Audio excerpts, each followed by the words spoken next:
Del Santo Evangelio según San Marcos.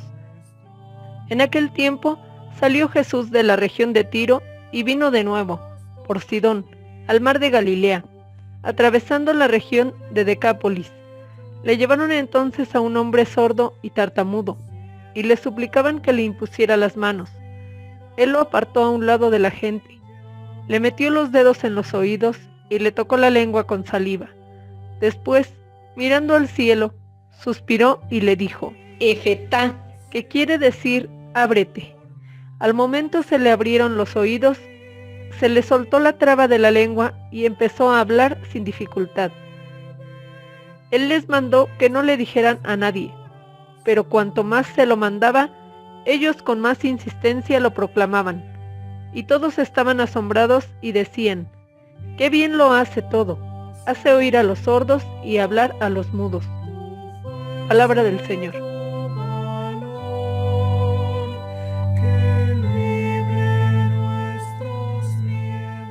23 Domingo del tiempo ordinario. El Evangelio de hoy nos trae un milagro de curación en que Jesús dice Efetá, ábrete. Y al pronunciar Jesús esta palabra y al tocar la lengua de un sordo y tartamudo, éste quedó totalmente curado de esa doble limitación. Y los presentes exclamaban: ¡qué bien lo hace todo! Hace oír a los sordos y hablar a los mudos. Los milagros son signos exteriores de cosas más profundas que Dios realiza en la persona sanada. Son signos de la conversión, del perdón de los pecados y de la gracia divina que actúa, de la vida nueva que Cristo comunica. Este milagro en particular ha sido un símbolo especial en la Iglesia desde los primeros siglos. La Iglesia lo ha tomado como referido a lo que sucede en el bautismo. Los que hayan ido a un bautizo podrán haberse dado cuenta de que hay un momento en la ceremonia cuando el celebrante hace mención a este milagro.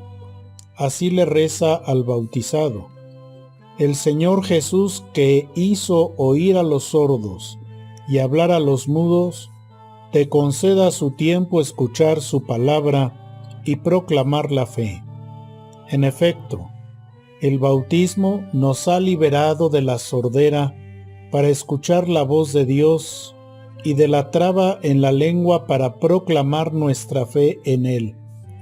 Sin embargo, hay que estar vigilantes, porque el demonio no cesa en tratar de llevarnos a su bando, para que al final quedemos condenados.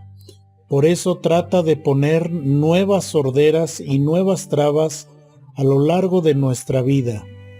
Sin embargo, después de Cristo y después del bautismo ya hemos sido redimidos, y la redención nos aporta los medios necesarios para poder vencer todos los obstáculos y trabas que el demonio nos ponga. Pero atención, porque para escuchar la voz de Dios y vencer al demonio, debemos aprovechar las gracias que Dios nos da continuamente. Más aún, el demonio nos hace creer que la voz de Dios es contraria a nuestros pretendidos derechos.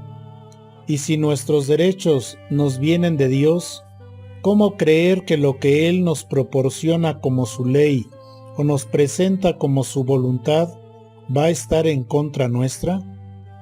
Como siempre, el demonio pretende engañar, y de hecho engaña, a los que quieren o se dejan engañar, porque prefieren las nefastas y malignas sugerencias del maligno que la suave y respetuosa voz de Dios. Volviendo a la sordera, las enfermedades físicas pueden ser un gran peso, sobre todo si no se llevan con entrega a la voluntad de Dios. Pero con todo el peso que éstas pueden causar, las sorderas espirituales, son mucho más dañinas y peligrosas. Un ciego espiritual es aquel que no puede ver los caminos de Dios. Un cojo espiritual es aquel que no puede andar por los caminos de Dios.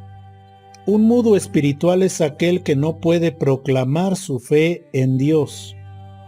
¿Y en qué consiste la sordera espiritual? Un sordo espiritual es aquel que no puede oír la voz de Dios. ¿Por qué? Porque el ruido del mundo puede opacar y hasta tapar la voz de Dios. El mundo puede aturdirnos. Las insinuaciones del demonio tratan que captemos la voz de Dios como no importante, hasta tonta, contraria a nuestras ideas, deseos, pensamientos, etc. Estos enfermos espirituales están en una situación mucho más grave que los que tienen impedimentos físicos de la vista, el oído o la lengua, porque un ciego que no puede ver el mundo físico que lo rodea, podría, si está abierto a Dios, ver en su corazón el camino que Él le señala. Y un sordo que no puede oír a nadie, podría oír a Dios en su corazón. Ya en el Antiguo Testamento habían sido anunciados los milagros de curaciones físicas y espirituales que el Mesías realizaría. Sobre todo el profeta Isaías los anunció como si los hubiera visto. En Isaías 35 del 4 al 7, el pasaje que nos trae hoy la primera lectura. Por otro lado, Jesús hace mención a este pasaje de Isaías cuando San Juan Bautista manda preguntarle si era él el Mesías esperado. Así responde el Señor a su primo el precursor: vayan y cuéntenle a Juan lo que han visto y oído. Los ciegos ven, los cojos andan, los sordos oyen, los leprosos quedan sanos, los muertos resucitan, y la buena nueva llega a los pobres. Y Juan Bautista entendió clarito lo que Jesús le mandó decir. Notemos que además de referirle las curaciones, Jesús le hace saber algo muy importante. La buena nueva ha llegado a los pobres. ¿Por qué Jesús habla de los pobres? ¿Querría decir que la buena nueva no era para los que tenían dinero o propiedades? De ninguna manera. Es muy importante notar que en la pobreza también distinguimos la material y la espiritual. En cuanto a la pobreza material, Dios no hace distinciones y exige que nosotros tampoco las hagamos, como bien instruye el apóstol Santiago en la segunda lectura. Y si alguna preferencia tiene el Señor es por los pobres, pero sobre todo por los que son pobres espirituales. La pobreza material puede ir acompañada o no de la pobreza espiritual. La pobreza material por sí misma no santifica. La pobreza espiritual sí. La material hay que tratar de remediarla. La espiritual hay que promoverla. Veamos bien entonces qué es eso de la pobreza espiritual. Pobreza espiritual no tiene que ver con dinero.